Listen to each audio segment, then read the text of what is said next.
Ross, great to catch up again after the strategic acquisition of the Virgin Mountain Rare Earths project in Arizona. Now, the timing of this acquisition is impeccable as it signals Lodestar's entry into the US rare earth space as global demand for critical minerals surges and supply chains look to diversify away from China. So against that backdrop, how does this acquisition position Lodestar within that broader geopolitical and market context? And what role do you see the project playing in the global rare earths narrative? All right, hey, Alex, it's really good to see you again and see you again so soon. We're really excited about this project in the US. So rare earth elements are the backbone of modern industry, and until recently, development outside of China was really limited. But support from the US government has completely changed the playing field.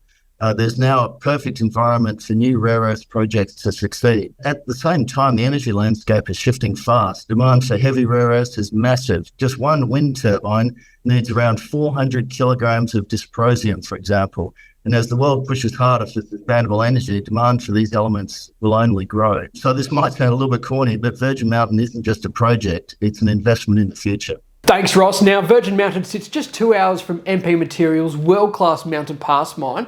So how does that proximity boost the project's potential, especially with the downstream rare earths processing already developing in the region? Yeah, great question, Alex. One of the most expensive and technically challenging parts of rare earths mining is the downstream processing. And just the beneficiation R&D can cost several millions of dollars. That's why the presence of MP Materials' established processing infrastructure in the region is a real game changer. It dramatically improves project feasibility and effectively opens the entire district to rare earth development. Plus, Mountain Pass is a proof of concept. Historically, rare earth element explorers struggled to convince investors the project could go the distance, but Mountain Pass shows the model works. It's real, it's profitable, it's a mine in the US, and that success de-risks projects like ours. Now, with strong total rare earth oxide results and a high proportion of heavy rare earths, what gives you confidence in the scale and continuity of the Hummingbird prospect?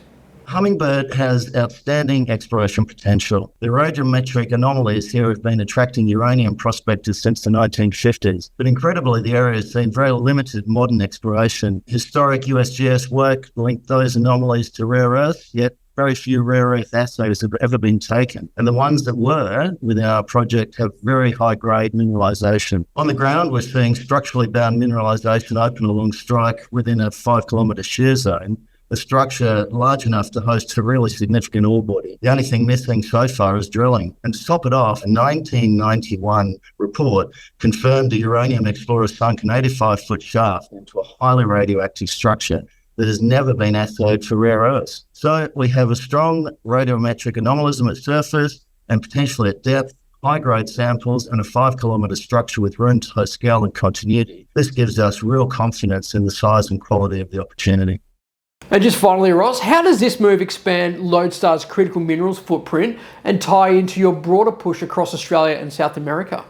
Yes, our portfolio is diverse, Alex. We engage experts in each region. We've assembled expert REE consultants and contractors for the new US project. We have expert copper and gold consultants and employees in Chile, concentrating on the copper and gold discovery. And in Australia, we have gold and base metal experts working on our Australian projects. Overseen by the board and Coraline, our head of exploration, each team is and will be focused on the respective geology, discovery and development pathway. This gives us technical excellence and a focused exploration approach, which ultimately gives Lodestar the best possible chance of finding and defining an economic deposit in each jurisdiction.